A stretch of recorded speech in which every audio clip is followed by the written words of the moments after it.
అందరికీ నమస్కారం. ఈరోజు వీడియోలో మనం అందరికీ ఎంతగానో నచ్చే రవ్వ పాలు తయారు చేసుకుందాం. ముందుగా ఒక మందపాటి బాణల్లో ఒక కప్పు నీళ్లు తీసుకోవాలి. వాటిని బాగా మరగనిచ్చాక అదే కప్పుతో ఒక కప్పు బొంబాయి రవ్వ, ఉప్మా రవ్వ అని కూడా అంటారు, ఈ రవ్వని వేసి ఉండలు కట్టకుండా బాగా కలుపుకోవాలి. రవ్వ బాగా కలిసాక అందులో అదే కప్పుతో ఒక కప్పు చక్కెర తీసుకొని అందులో వేసి ఉండలు కట్టకుండా కలుపుకోవాలి. కలుపుకొని కొద్ది నిమిషాలు ఉడకనివ్వాలి. మరీ ఎక్కువ ఉడకనివ్వని అవసరం లేదండి, పాకం రాని అవసరం లేదు. చక్కెర బాగా కలిసిపోతే చాలన్నమాట. చక్కెర బాగా కలిసాక అందులో ఒక స్పూన్ నెయ్యి వేసి బాగా కలపాలి. ఇలా చేస్తే టేస్ట్ చాలా బాగా వస్తుందండి. ఇప్పుడు ఈ మిశ్రమాన్ని తీసి పక్కన పెట్టుకొని చల్లార్చుకుందాం. ఈలోపుగా నూనె వేడి చేసుకుందాం. ఒక బాణల్లో డీప్ ఫ్రైకి సరిపడా నూనె తీసుకొని వేడి చేసుకుందాం.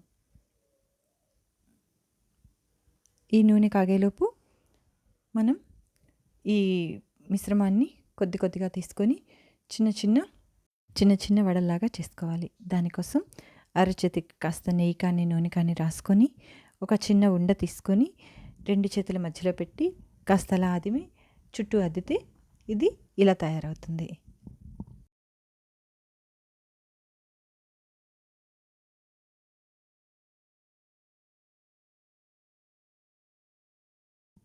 ఇప్పుడు ఇవన్నీ చేసి ఉంచుకున్నాక నూనె వేడైందో లేదో చూసుకొని ఫస్ట్ ముందుగా కొద్దిగా ఒక చిన్న ఉండ వేసి చూస్తే నూనె కాగిందో లేదో అర్థమైపోతుంది. నూనె కాగింది అనుకున్నప్పుడు ఈ చిన్న చేసుకున్న వడల్ని నూనెలో వేసి డీప్ ఫ్రై చేసుకోవాలి.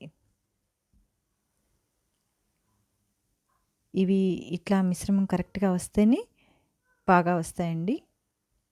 కాబట్టి ఇది చేసుకునేటప్పుడు కాస్త జాగ్రత్తగా చేసుకోండి.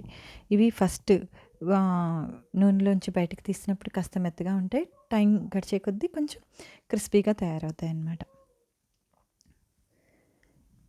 చాలా ఈజీగా అయిపోయే రవ్వప్పాలు ఎంతో టేస్టీగా ఉంటాయండి. చాలా టేస్టీగా వచ్చాయి. మీరు కూడా తప్పకుండా ట్రై చేసి మీకు ఎలా వచ్చిందో కామెంట్ సెక్షన్లో తెలియచేయండి. తప్పకుండా ట్రై చేస్తారు కదా.